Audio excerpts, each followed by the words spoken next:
Hi, ஆக்சுவலாக வந்துட்டு இப்போது லாஸ்ட்டு ஒரு 2 மந்த்துக்கு முன்னாடி தார் ராக்ஸ் எடுத்திருந்தேன்.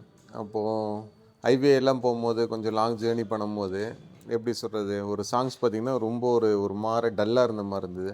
எனக்கு அதில் பெருசாக ஐடியாவும் இல்லை, எப்படி சாங் போடணும் என்ன எதுவும் ஐடியாவும் இல்லை. அப்புறம் என் ஃப்ரெண்ட்ஸ் கிட்ட கேட்கும்போது இங்கே சஜஷன் பண்ணியிருந்தாங்க.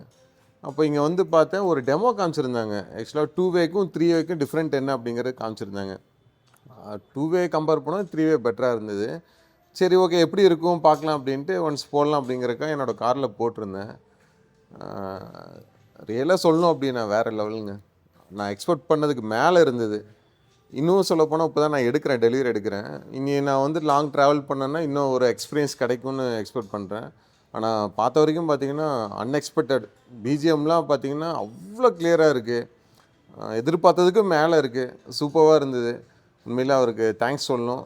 என்னென்னா, நான் ஒரு எக்ஸ்பெக்டேஷன் இந்த ஐடியாவில் இருக்கும், இந்த ஐடியாவில் எனக்கு, ஏன்னா நான் பிளாங்காக தான் வந்தேன். எனக்கு தேவை வந்துட்டு சூப்பராக இருக்கணும் அப்படிங்கிறதுக்காக தான் நான் வந்தேன்.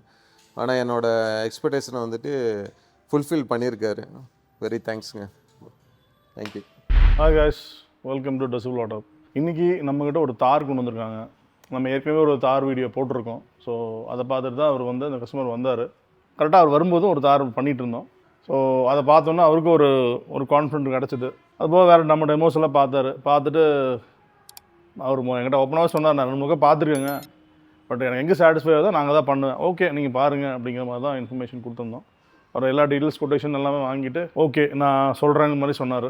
சரி, ஓகே, அவர் மேபி வெளில கூட கேட்டு வரலாம், ஃபைன், நோ ப்ராப்ளம். அப்போ கம்பேரிசன் பண்ணும்போது தான் நம்ம என்ன கொடுக்குறோம் அப்படிங்கிற மாதிரி எல்லாத்துக்கும் தெரியும்.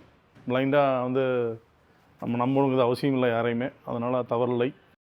2 weeks later ஃபோன் பண்ணார், ஃபைன் பண்ணிக்கலாம், ஒன்றும் பிரச்சனை இல்லை, நான் உங்கள்கிட்டே பண்ணிக்கிறேன், எனக்கு உங்களோட டெமோ கார்ஸ் எனக்கு ரொம்ப பிடிச்சது, அதனால் நான் உங்கள்கிட்டே பண்ணுறேன் அப்படிங்கிற மாதிரி சொன்னார்.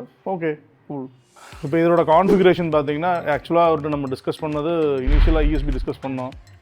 பட் அவருக்கு ஒரு கான்ஃபிடென்ட் லெவல் வந்து, சார் ஜேபிஎல் போய்க்கலாம், ஜேபிஎல் தான் எனக்கு தெரிஞ்ச மாதிரி பிராண்டுங்கிற மாதிரி ஃபீல் பண்ணார். ஓகே, நம்ம ஜேபிஎல்லே பண்ணிக்கலாம். இன்னொரு விஷயம், மெயின் விஷயம் என்னென்னா, ஹை ரெசல்யூஷன் மாதிரி எனக்கு அவர் கேட்டார். சரி, ஓகே, ஹை ரெசல்யூஷன் ஸ்பீக்கர்ஸே கொடுப்போம். ஜேபிஎல்ல Stadium Series high resolution component, both are component, front component, rear component. இதில் வந்து என்ன ஒரு விஷயம்னா, நம்ம ஓஇ லொக்கேஷன்லேயே நம்ம ஸ்பீக்கர்ஸ் மாட்டணுங்கிறதா கன்ஸ்ட்ரைன். பட் அந்த இடத்துல வந்து ஒரு 5.25 ஸ்பீக்கர்ஸ் தான் மாட்ட முடியும். 5.25 இன்ச் ஸ்பீக்கர்ஸ் வந்து பார்த்திங்கன்னா நல்ல குவாலிட்டியான ஹை எண்ட் ஸ்பீக்கர்ஸ் எல்லா பிராண்ட்லேயும் அவைலபிள் இருக்கிறதில்ல. ஃபார்ச்சுனேட்லி நம்மளுக்கு இதில் இருந்ததுனாட்டி, அதுவும் ஹை ரெசல்யூஷனாக இருந்தங்காட்டி அதை யூஸ் பண்ணிட்டோம்.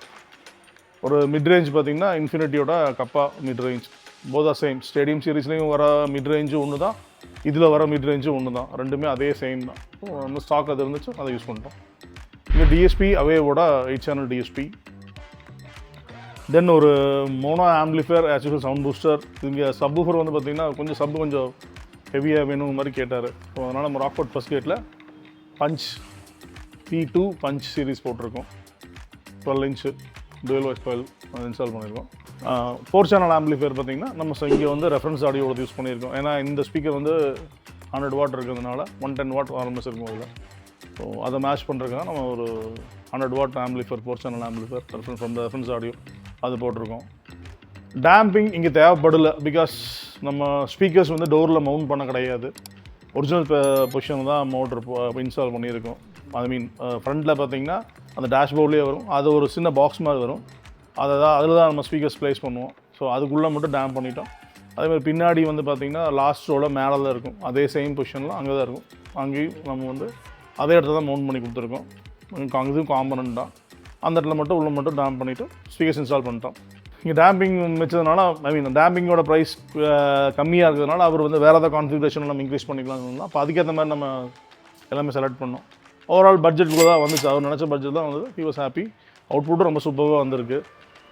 இதில் என்ன ஒரே ஒரு பியூட்டி என்னென்னா, நம்ம ஹெட் யூனிட் பார்த்திங்கன்னா OE ஹெட் யூனிட் தான் யூஸ் பண்ணியிருக்கோம். நான் நிறைய தடவை டிஸ்கஸ் பண்ணியிருக்கேன். இது வந்து இந்த ஹெட் யூனிட் பார்த்திங்கன்னா சூப்பரான அவுட்புட் எடுக்க முடியும், 3-way செட்டப் ஈஸியாக பண்ண முடியும்னு சொல்லியிருக்கேன். AX5 மாடல் இவங்களுக்கு. பட் அந்த டாப் என்னா தான் நம்மளுக்கு ப்ராப்ளம். இந்த AX5 சீரிஸ் நோ ப்ராப்ளம், பிரச்சனையே கிடையாது. ஸோ இந்த மாதிரி தார் AX5 சீரிஸ் வச்சுருக்கீங்க, 3XO, XUV 700, இது எல்லாமே வந்து இதே சூப்பராக ஆடியோ, இந்த OE ஹெட் யூனிட்லேயே குவாலிட்டியான ஆடியோ நம்ம 3-way ஆடியோ பண்ண முடியும். இருந்தாலும் காண்டாக்ட் பண்ணுங்கள். அப்புறம் ஒரு ஜெனரல் இன்ஃபர்மேஷனுக்காக சொல்கிறேன். இப்போ நிறைய பேர் என்னை கூப்பிட்றீங்க, பட் நான் மல்டிபிள் விஷயத்தை ஒரே ஆள் ஹேண்டில் பண்ணுறதுனால என்னால் வந்து உங்களை டக்குன்னு ஃபோனில் அட்ரஸ் பண்ண முடியல. நான் திருப்பி கூப்பிட்றேன்னு சொல்கிறேன், பட் என்னால் சில பேர்த்துக்கு என்னால் கம்யூனிகேட் பண்ண முடியறதில்ல. அது எனக்கு கமெண்ட்ஸ்லேயும் வந்திருக்கு. ஸோ அதனால தான் நான் அதை அட்ரஸ் பண்ணுறீங்க. நீங்கள் வாட்ஸ்அப் பண்ணுங்கள், உங்கள் கொரியை வாட்ஸ்அப் பண்ணுங்கள். டெஃபினெட்லி அந்த அன்னைக்கு இமீடியட்டாக ரெஸ்பாண்ட் பண்ணிங்கனாலும் அடுத்த நாள் கண்டிப்பாக உங்களுக்கு ஒரு quotation what ever it is, அந்த ரெஸ்பான்ஸ் உங்களுக்கு கண்டிப்பாக கிடைக்கும். ஏன்னா ஒரு ஆள் ஹேண்டில் பண்ணுறதுனால கொஞ்சம் எனக்கு டைம் பற்ற மாட்டேங்குது. ஸோ அதை இந்த வீடியோ மூலிமா இன்ஃபார்ம் பண்ணணும்னு நினச்சேன்.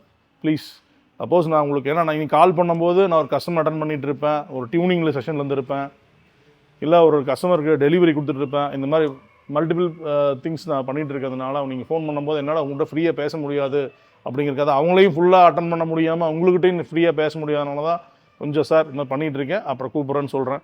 மோஸ்ட்லி கூப்பிடுவேன், சிலது மிஸ் ஆகும். அப்படி மிஸ் ஆகிற பட்சத்தில் தயவுசெய்து வாட்ஸ்அப் பண்ணுங்கள், உங்களை அட்ரஸ் பண்ணுறேன். தேங்க்யூ.